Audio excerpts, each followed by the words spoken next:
Hey friends, and welcome back to another Children's Bible Story Time. I am so excited that you have joined me this week, and I'm so excited for us to read a new book all about obedience. Do you know what obedience means? Obedience is like when your parents tell you to do something and you listen and you do it. So like if your mom tells you to go clean your room, being obedient means that you would go and clean your room when she asks you to. So that's what our story is all about today, being obedient. And the story is called Sir Maggie the Mighty, a book about obedience.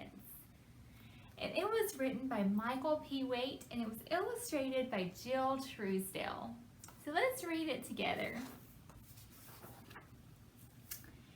Down at the end of Old Pumpkin Patch Row, at the edge of the pond where the wiggleweeds grow, Maggie McBuggins, her mom and her pop, lived in a squash with a leafy green top. There in the shade of a wiggleweed flower, Maggie McBuggins would play by the hour. So there's Maggie playing, and there's her squash house.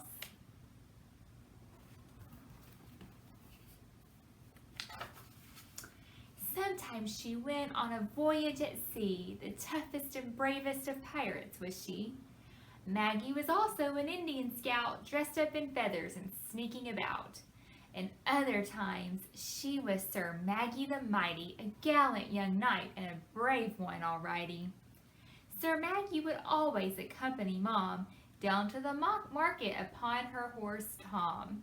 She'd gone there so often she knew every inch. To a brave knight like Maggie, the trip was a cinch. So she's playing pirate, she's playing Indian, and then over here she's Sir Maggie the Mighty. Have you ever played any of those things at home? So one day when Maggie was pretty well grown, Mom let her go to the store on her own. Her mom said, "Get dressed and I'll give you some money. All that I need is some bug juice and honey." This is my biggest adventure, thought Maggie, donning a night suit that looked sort of baggy. I'll need my best sword and I'll need my best boots and a shield to block spears if the enemy shoots. So she is going to the store for her mom.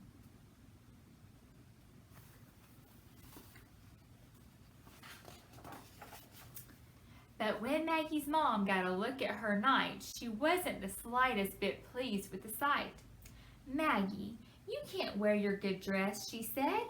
"What if you rip it? Wear this one instead. And Daddy's big boots, now what did I say? You'll trip if you wear them, please put them away."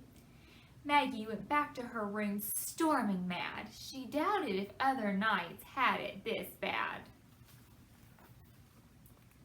She stormed to her room like her door is being slammed.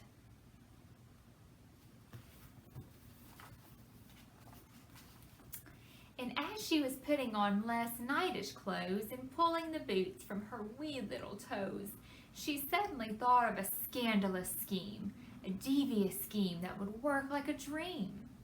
Out of her closet she got a big sack, the sort that she could carry along on her back.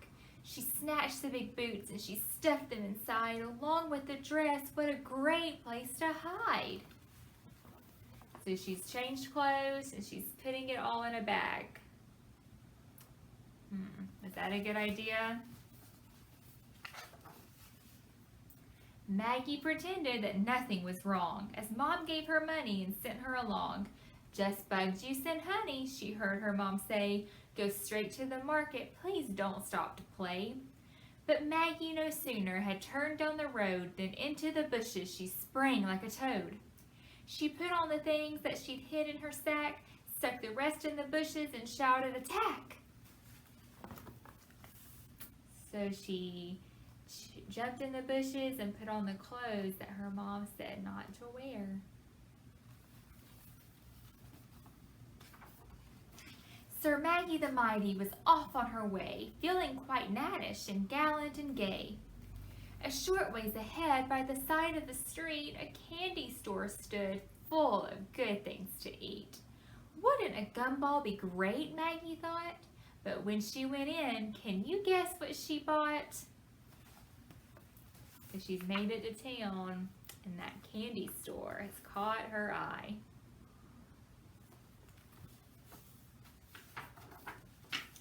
Taffy and gumdrops and peppermints too, and one giant gumball apiece that was blue. She gobbled up goodies and strolled down the street till all she had left was the gumball to eat. But as she stepped up to the marketplace door, her stomach felt sicker than ever before. So she is buying all kinds of candy. Was that what she was supposed to do? And she's made it to the store and she's not feeling very good. She hurried to pick up the bug juice and honey and went to the grocer to give him the money. "My dearie," he said, "you don't have enough money. A penny won't buy you but one drop of honey. Also, I'd say that you look rather sick. You'd better get home. Run along quick." Sir Maggie the Mighty staggered toward home, thinking how badly she had done on her own. She crawled through the bushes to pick up her sack when she heard a gruff growl and she turned to look back. So she doesn't have enough money left to buy what Mom wanted. Uh-oh. And there on the grass, and looking quite mean, was the ugliest drog that she ever had seen. Sir Maggie the Mighty did not stay to fight. She turned with a scream and her feet took to flight. But her boots were so big that she tripped in the mud, and into the muck Maggie went with a thud. So she sees the monster, but then she trips in the mud. And do you remember what she's wearing? The clothes that Mom told her not to wear. And the drog took her last piece of candy, the blue piece of gum, which he thought was just dandy. Mrs. McBuggins was terribly shocked when into the house her little girl walked. Maggie had mud from her heels to her hair, and her boots on her dress. She had mud everywhere. So the monster took her gum, and then here she is covered in mud coming home.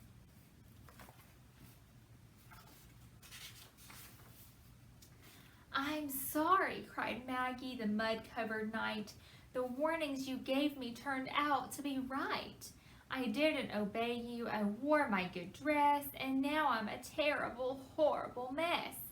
I stopped to buy candy and spent all the money. That's why I don't have any bug juice or honey." So then Maggie's mom set her into the tub, and as she was giving the mud a good scrub, she said, "Maggie dear, I think that you've seen that I don't make up rules because I want to be mean. I just want to know that you're safe and sound, that you're not lost or hurt or in mud on the ground. I love you, and that's why I say what I say, and once you know that, I hope you'll obey." So she's getting all clean, getting all that mud off.